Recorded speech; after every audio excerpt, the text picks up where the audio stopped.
all the latest Houston Texans news. It is Chopping 'em Up with the 512 Texans. And here is your host, it's that boy J512. Y'all already know what it do. Yeah. Let's chop 'em up, baby.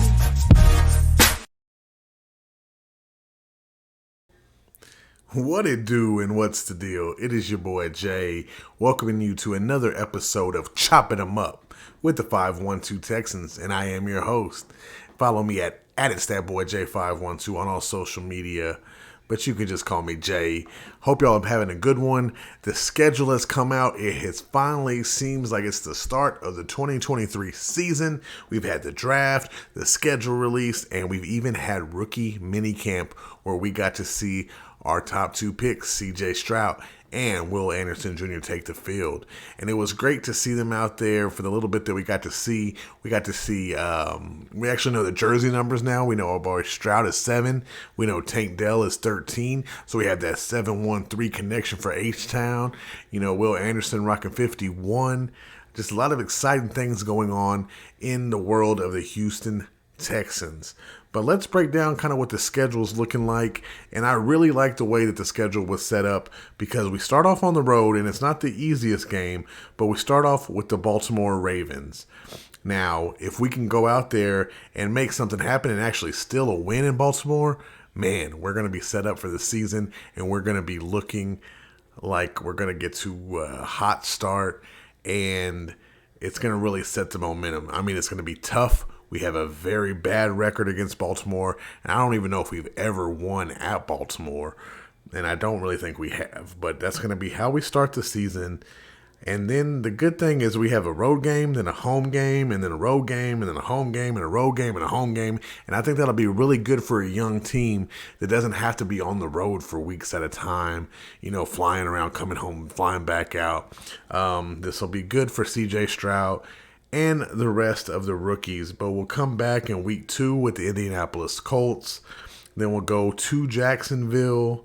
Then we'll come back for week 4 against the Steelers at home. I think this game we will probably see the J.J. Watt induction into the Ring of Honor would be my guess. Then we go to week 5 at the Atlanta Falcons. Week 6 to the Saints.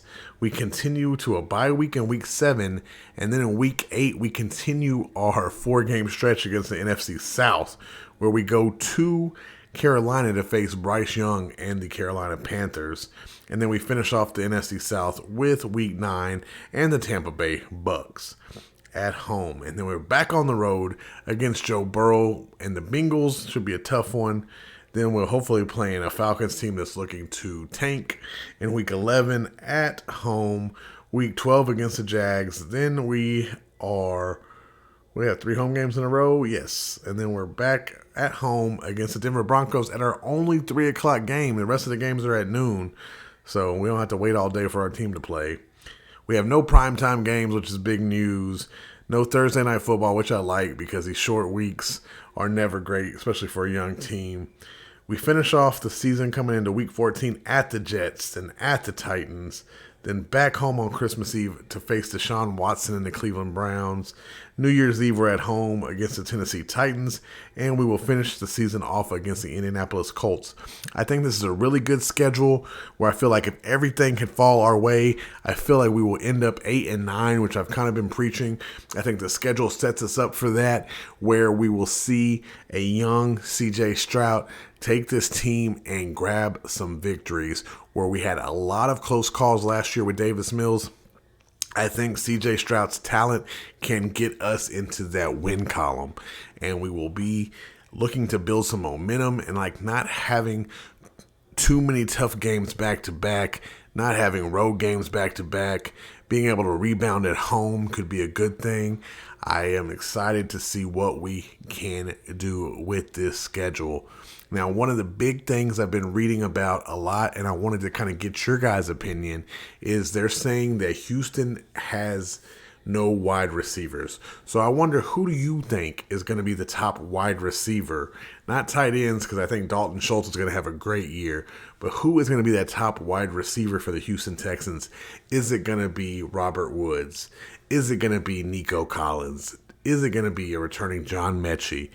Is it going to be Tank Dell? Is it going to be Noah Brown? Amari Rodgers? Who do you think is going to be the top wide receiver for your Houston Texans? If I had to put money on it, and I hope he could stay healthy, I'm going with my dog Nico Collins. I might be one of Nico's biggest fans, and I have a lot of faith in him. I'm hoping it's not misplaced, but I think Nico being healthy and having an accurate quarterback like CJ Stroud will have a super productive season. I think his biggest struggle, besides his injury bug, was Davis Mills not really planting his feet and being accurate with the passes.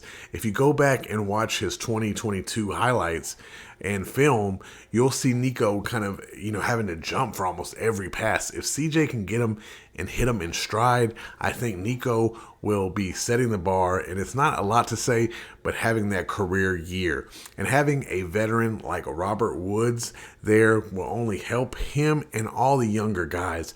I know that people are not expecting a lot out of John Mechie. Some people might have even thought we drafted him a bit high a couple years ago. And, with unfortunately him getting leukemia, it's tough to see what exactly we can expect from a John Mechie III in this season. But I think Mechie is looking good. In the little bit of film that I saw, of course, he's running around in shorts with sunglasses on. But I think Mechie's going to come out determined to show you everybody that he is here and he is back and better than ever. So I would say watch out for John Mechie. If he can establish that connection with CJ Stroud, I think they could ball out in 2023. Noah Brown is an Ohio State guy. I don't think he played with CJ Stroud. I think there's an age gap for sure. But I think Ohio State is going to look out for Ohio State. So look out for Noah Brown to sneakily come in there and have some good production. I know the hate is on us, and a lot of people are ranking our wide receiver core at dead last in the league. But watch out. I think we might shock some people, and especially with some solid tight ends like Dalton Schultz, who's been a top 5 tight end for the last 5 years. And then Quentin Terriano had a pretty successful rookie season coming off the injury bug that kind of delayed his eventual start with the team. Teagan was out there making some catches, making some plays. So I expect, to see him kind of step up. We picked up Andrew Beck from UT Hookem from the Denver Broncos. I think they want to use him more as a fullback / tight end, but I think that Bobby Slowick will have some plays designed for Andrew Beck and get him involved in this offense, and I'm excited to see what exactly they're going to do. A lot of people are saying, well, why do you think Beck's going to make the team? Why do I think so? I think you just got to look at where the money is coming from. They paid him a handsome sum, a couple $1 million at least, to come to Houston. I don't think they offer that kind of money unless they have a plan to put in place and put him into this offense. So expect Andrew Beck to be used, and to be used quite often. So we'll see what we can do. I still hope that my dog Brevin Jordan, the tight end number 9, can get something going this year, man. I really want to see him ball. I think he's a great young man. His interviews, he's hilarious. And I really want to find a place for him on this team. So hopefully Brevin can step it up and get things going. But I think CJ has the targets. He has the guys. Of course, we would all love to have a solid, for sure, number 1 wide receiver. And hopefully one of these guys can step up and be that. But if not, it'll be a team effort. And add Dameon Pierce and Devin Singletary to that offense, and we will put up some points. Now, we also signed Shaq Griffin, that was formerly, he was a Pro Bowler in 2019 with the Seahawks as a defensive back. He went to the Jaguars. They paid him big money. He got kind of hurt, banged up. The Jaguars let him go. He's coming off a back injury, and nobody really knows what to expect with a back injury.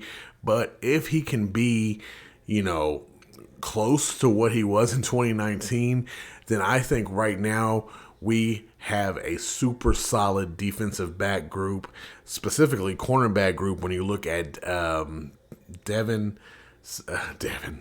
Singletary. God, I always mix up those guys' names, Derek and Devin. Derek Stingley Jr., my dog, and Steven Nelson, along with bringing in, now Shaq Griffin and having, WR Thomas. Sorry if I butchered his name. Those guys, along with Desmond King, and then our safety group, our cornerbacks are really going to be a strength. And Shaq was definitely probably better at one time than Steven Nelson, but Steven Nelson had a hell of a year last year. And it'll be good to kind of have those guys rotating in and out and seeing what exactly we can do going forward. Now, a lot of people were also talking about our weaknesses being the defensive backs, and I feel like we shored that up, especially with Jalen Petrie looking like he could be that star safety. If he isn't already there, he will get there. I think his biggest knock was missing some tackles, but he also led the team in tackles. So, man, if he would have got all the tackles, he probably would have set an NFL record. But with him and Jimmy Ward back there, and I forgot, we drafted a safety. We're going to have a pretty solid safety, core back there defending the no-fly zone in H-Town. But the other knock was our offensive line. And I think right now we have to have a top maybe 15 line at least. We have one of the top 3 left tackles in securing Lermy Tunsil with an extension, making him the 2-time highest paid offensive tackle in NFL history. Congrats to that man. He got his bag and he is an absolute dog. And then you got Kenyon Green coming into year 2 as a sophomore. It's really going to be make or break for Kenyon. He is a first-round pick that we put that stock into and hopefully see what he can do and hopefully improve a little bit on his struggles he had as a rookie. And then we look into the second-round pick that we took for a new center in our dog Juice Scruggs, and we will see what he can do. Hopefully him and CJ will establish some quick chemistry so we don't have any issues there. But hopefully his size and strength and intelligence will help with this O-line. Then we got Shaq Mason from Tampa Bay, and we just extended him. And Shaq will be a solid right guard for your Houston Texans. And then to round off that O-line, we have another first-round pick, Titus Howard, who has been really good as far as the right tackle and kind of falling into his lane. So we got that along with depth with Charlie Heck and Jarrett Patterson that we drafted this year that could play center or guard. I'm really excited to see what this O-line can do. And I think it's just going to benefit CJ and, of course, Dameon Pierce getting to run behind a solid line. There were so many times that he just got stuffed because of bad O-line play. If they can make these holes for him, Dameon will hit him and hit him hard and definitely grind out every yard he can get. And I'm excited to see Pierce in year 2. So it's just been a lot of fun, man. But there's also been talk of is CJ Stroud going to start as your quarterback in week 1? I think he absolutely has to. I don't know what you're going to do. I saw people asking if Davis Mills is going to start, and I think that's the wrong quarterback. If it's going to be a question if CJ starts, it's not going to be CJ or Davis. It's going to be CJ or Case. And Case knows the offense. That's the only thing. He's a veteran, and that's the only reason. But if CJ is healthy, CJ will start. You don't use a number 2 pick on a quarterback this day and age and not put him in there to start as your quarterback. So week 1, I believe CJ Stroud will be your starter, and he'll go in and face a tough Baltimore Ravens defense, and he will give it everything he got. And don't be surprised when we shock the world and get that win in week 1. And yes, I'm overly optimistic, and yes, I'm not going to change on that. That's what I do. I'm going to pick the Texans to win every game. Realistic or unrealistic, I root for my boys. But like I told you, probably an 8-9 season, competing for a wild card. And let's see what we can do. I hope you guys have had a great, last couple weeks. I'm going to try to get more consistent on these podcasts, but all around news and notes of what's going on with your team. We're going to continue to chop it up, you know what I'm saying, and keep this thing going. But guys, remember, it's DIY. That's do it yourself. because ain't nobody going to do it for you, baby. And I am your host, and it's that boy J512. And reminding you guys, around here, it's Go Texans. Thank you for tuning in to Chopping Them Up with the 512 Texans. If you want to check out a video version of the show, check us out on YouTube at 512 Texans. You want to become a big homie? Follow us on all social media at 512 Texans. If you want to follow the host, it's at It's That Boy J512.